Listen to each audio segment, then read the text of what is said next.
So here is a brand that's been around for quite some time. I actually reviewed Oud Sapphire last month. I think that's a great oud rose fragrance, very similar to Oud Satin Mood by Maison Francis Kurkdjian. This brand has been picking up some steam lately in the online fragrance community. The one that we're going to be covering today is a great intermediary season fragrance for that transition between summer and autumn. This one is called Mirage. Very cool name. I'm excited to give you my thoughts on this fragrance, so make sure to stay tuned.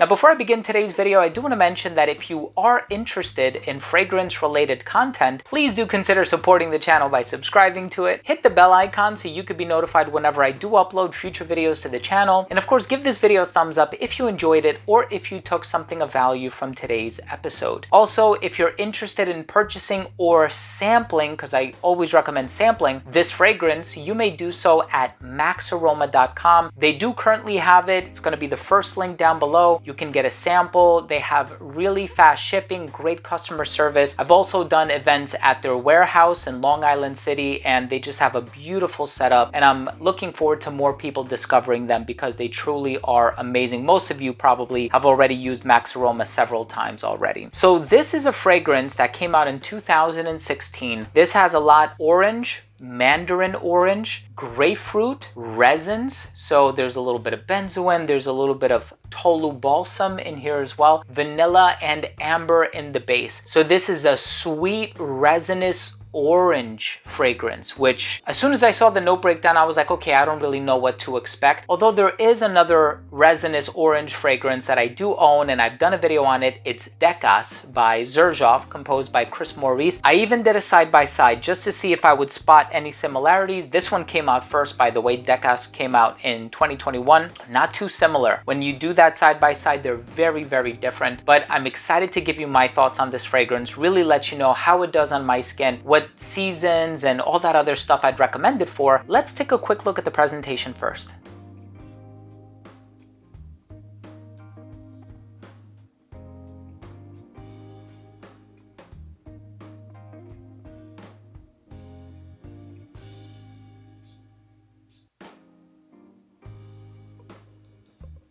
So right in the opening of this fragrance, you are going to get this beautiful, luminous, zesty orange ingredient. So it opens up very warm, very zesty, very cozy. You know, it's funny, with certain citrus ingredients, I usually say they're very lively and jubilant and animated, and not necessarily here. I feel like this fragrance is anchored and grounded right away. And I think it's that over presence of resins that are in here. So you have the tolu balsam, which also has like this medicinal quality, but very expensive smelling. You also have the benzoin, which is adding this medicinal touch as well, but again, smells very, also maybe even a touch of smoke as well. So it has this zesty resinous component to it, but the vanilla just ties everything together so magically. And I think the vanilla, had it not been for that, it would have came across a bit dry, maybe a little bit, you know, lacking personality. But all of the ingredients that are in here really work in such harmony with one another. And of course, the vanilla and the resins comprise that amber accord. So I do think putting amber in the note breakdown was a little bit redundant, but that doesn't change the smell. Now, as far as the smell, I have seen a lot of people comparing it to Orange Star by Tower Perfumes. Yeah, I can kind of see that. I do think that ultimately this fragrance does do its own thing. It does go in its own direction eventually. I think Orange Star, there's a certain ingredients within that fragrance that Tower really prioritizes. And when you smell a Tower, you know it's a Tower fragrance. This one does its own thing. It has gotten compared to a few other fragrances, but ultimately I do find this fragrance to be unique. That zesty orange appeal I think is really wonderful. And it leaves me scratching my head and thinking, why hasn't this blend been done more often? Usually if you find like an oud rose, right, there's so many on the market, or an aquatic citrus, there's so many on the market, or like a woody musk, there's so many, but a zesty resinous fragrance, right? There's just something about it. It smells expensive. The bottle of the presentation looks pretty expensive, but it also smells expensive. And it does carry this sort of opulence and regality about it that I really enjoy. Let's go ahead and finish things off with my overall assessment.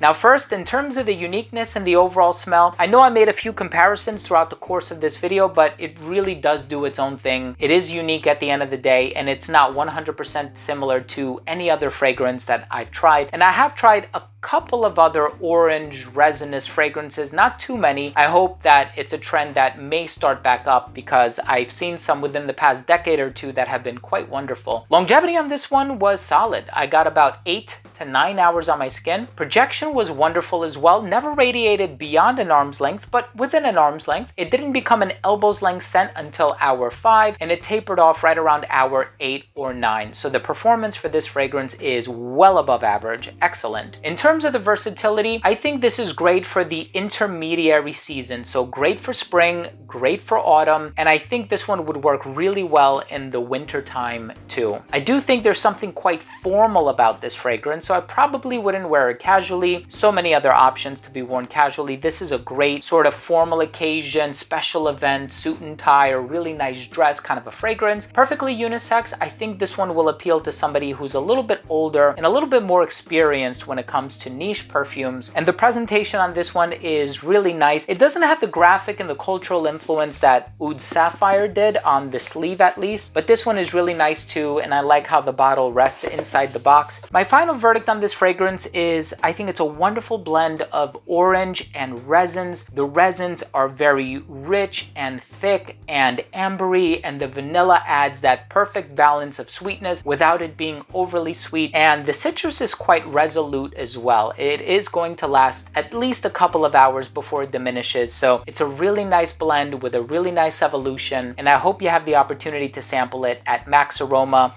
Once again, it's going to be the first link down below. Thank you so much for watching. I really hope you enjoyed. I hope you appreciated my review of Mirage by Blend Oud. If you own or have tried this fragrance or really any other fragrance from this brand, please let me know what you think. Leave a comment down below. Also, please don't forget to support this channel by subscribing to it if you enjoyed this video or if you learned something from today's episode. Hit the bell and give it a thumbs up if you liked it.